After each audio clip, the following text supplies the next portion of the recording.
markaan yaabay oon isiri talow xageed wax uga qaban ma jirkaagaad u jarjartaa ayaan bilaabay dhagaxda gargaraaceega ileen dharkaagan cuni maysid ma googoosan dharkii hilib muu noqon mise geedahaad caleenka cun marka gaajadaas hooyo igu khasabtay waa laba ay igu adag tahay saaka inay isku kay waafaqaan markaan eego nolosha adiga ee ka jirta gurigan iga dambeeyo iyo tantaalla guryaheena oo aan badankeen saaka ku soo toosnay si walwal iyo gaajo la'aan ah balse halkan qoryaha dhimbilaha dabka kiciyo maalmo la iskuma dawin kadib markii loo waayay wax ay bisleeyaan waana nolol adag oo ay wajahayaan laba waayeello oo daah oo mid ka mid ah ay ka shaqayso gurista dhagaxa jayga ah halka mid ka mid ahna uu xanuun la dhulyaal sheekadooda ayaan soo tabin doonaa daawadayaal nala socda nolosha hooyadan iyo aabbahan oo gurigan geli ku ah waa mid aad u adag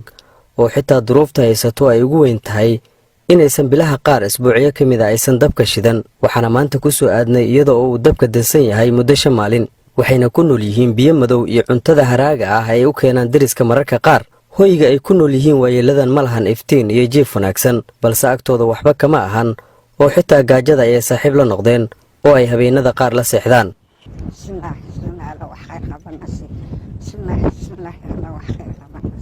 hooyo Khadra Daahir Aadan waa maamada ah oo ku nool magaalada Kismaayo waxay subax kasta u ordaa masaafo dhan 2 kiiloomitir buur ay dhagaxa ku jabiso wax ka badan 4 mar maalinkii cadceedda oo ay kula shahay ee u dhaxaysa goobta ay ka xamaalato iyo guriga ay degan yihiin oo uu xanuun la dhul yaalo sayigeeda oo aan miir lahayn kaasoo ay ka walwasho waxa ku dhici karo inta ay ka maqan tahay hooyadan ayaan inoo sheegtay in aruurinta dhagaxan lagu dhiso guryaha ay qaadato muddo bil ah muddadaasi bisha ah haddii uu gadmado waxaa laga siiyaa 500 oo shilinka Soomaaliga ah una dhiganto $20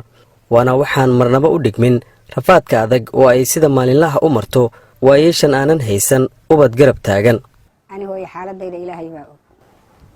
eela eema qodna cidina eema maqnaan maanta u taagana markii dib ay qabsatoon dhibaatooday oo jel waynay oo odaygaas halkaa ii jifa ilaa 4 sano markaan hadda xasuusto oohinay qabata 4 sano oo lugta cabaar iga xidhnaa aan markii dambe lugta ka furay hadda saaka halkan uu igu dhuftay markuu iga rooro askartu ii keentay alxamdulillaah gaajo isku kaayo duldiisay oo jel waayay aan jaygaasi idhi bal hadda Ilaahay amarkiisa marka jaygaasaan ifka day dhagaxa bal soo gargaraaca ay qabatay markaan yaabay oon isiri talow xageed wax uga qaban ma jirkaagaad u jarjartaa ayaan bilaabay jayga alxamdulillaah dhagaxdeena inkastoo dee tabartaydu yarta oo hadda aanan waxba samaysan karin kaarikada baabuurka weyn weeyi hal bil baad wada hadayna wali waxba ku raacin laakiin baashan yareeda baabuurta yaryar leh oo yaryar taasaan anigu bil wadaa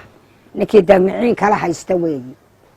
laakiin aniga waa kelidaya bilaan wadaa been lama sheego markuu iga seexan waa kiniin hurdo ayuu rabaa ma isagii baan aan dawo uga dhigay saanigii baaba jiriinkan wax ka gaajada iskaga bixi doorta daris fiicanba male daanigii banaankan aan banahay yaaba ku og marmara inaan dabkii shidanayso iyo inuu kuu dansan yahay aan lagu ogeynaa jira mararka qaar hooyo Khadra Daahir waxay noo sheegtay in aabbahan uu jirdil kula kaco maadaama uusan taam ahayn mirkiisa mana jirto cid awood dhaanto oo ka celiso balse waxa ay dooratay inay ugu samirto dhibtiisa inta ay dawo uga helayso xanuunkan hayo maruu idili maruu iborani wax dee tabar hadda wiil asa gabadhi ag joogo iga qabanayana male saasante wax Ilaahay keenay hadda meel ku toori kartaa wax kasta waan qabaa dil waan qabaa meelaan uga orda male meelaan uga taga male mar waxbu igu dhufan saasan hadda uga sabray dee si aan yeelana male meel ku toorana dee male waa tahay daawadayaal waxaan soo gaarnay goobtii maamadan ay ka shaqaynayso waana masaafo aad uga fog halka ay degan tahay oo ay sida maalinlaha ugu ruclayso si ay uga warqabto shaqadeedii iyo aabbaha waayeelka ee xanuunsan maamada waxaana loo sheegay inay meeshan iyada leedahay oo ay ka qoday dhagaxan waana awood aysan xamili karin markii si maalinlaha dhagaxan ay u jibinayso laakiin jibinta dhagaxaasi waxay noo sheegtay in ay markaa ka hesho 500 oo Soomaali ah